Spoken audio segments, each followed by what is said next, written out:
Address lang the fishermen who feel na parang medyo nababaliwala sila or na namamaliit yung nangyari sa kanila.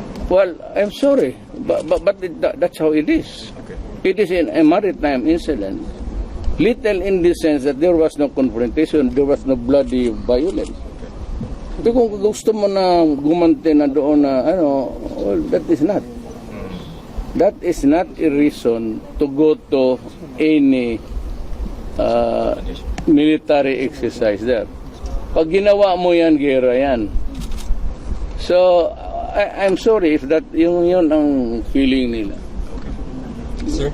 At alam naman nila na that area is claimed by both. Para sa kanila sa China, it happened within their jurisdiction. Sa atin, within our jurisdiction because we have two conflicting claims of ownership.